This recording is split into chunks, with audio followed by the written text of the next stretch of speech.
wabarakatuh. Pada kesempatan ini, saya akan menjelaskan mengenai praktek IPA, yaitu ciri-ciri makhluk hidup. Gerak dan iritabilitas merupakan salah satu ciri makhluk hidup, baik hewan maupun tumbuhan. Pergerakan pada hewan sangat mudah dipahami, sedangkan pada tumbuhan sulit diamati. Misalnya tumbuhan putri malu mudah diamati. Gerak tumbuh-tumbuhan dibagi atas gerak taksis, nasti, dan tropisme. Gerak taksi adalah gerak pindah tempat dari seluruh tubuh tumbuhan. Gerak nasti adalah gerak sebagian tumbuhan. Gerak tropisme adalah gerak sebagian tumbuhan karena pengaruh arah datangnya rangsangan. Alat dan bahan yang perlu disiapkan yaitu alat tulis, tabel pengamatan, dan alam sekitar. Cara kerja, pertama siapkan alat tulis dan tabel pengamatan yang diperlukan. Kedua, pergilah ke lingkungan yang ada di lingkungan tempat tinggal Anda, seperti kebun, sawah, dan hutan.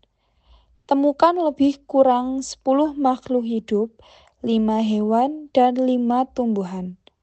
Catatlah kesimpulan jenis makhluk dalam lembar pengamatan. Amati ciri-ciri makhluk hidup yang telah diamati.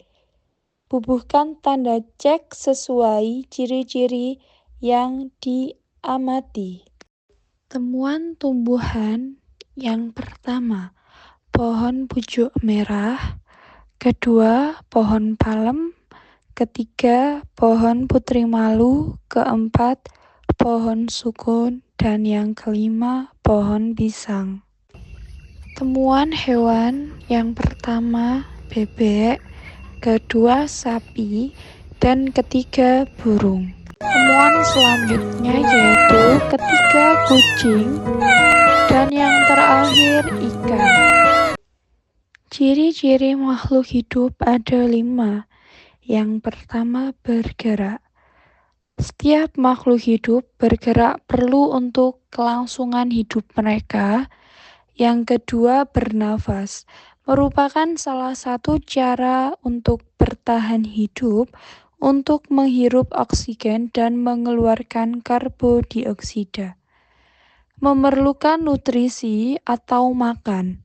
Selain bernafas juga memerlukan nutrisi sehingga kita bisa membutuhkan energi. Yang keempat, tumbuh. Setiap makhluk hidup akan melakukan pertumbuhan, misalnya dengan mengetahui tinggi serta berat badannya. Yang terakhir, berkembang. Semua makhluk hidup melakukan perkembangbiakan untuk mendapatkan keturunan. Dalam tabel pengamatan ini sudah sesuai dengan ciri-ciri makhluk hidup. Kesimpulan dalam materi ini yaitu, hewan dan tumbuhan merupakan makhluk hidup dan memiliki ciri-ciri saling berkaitan. Dengan demikian, kita dapat membedakan antara makhluk hidup dengan makhluk tak hidup.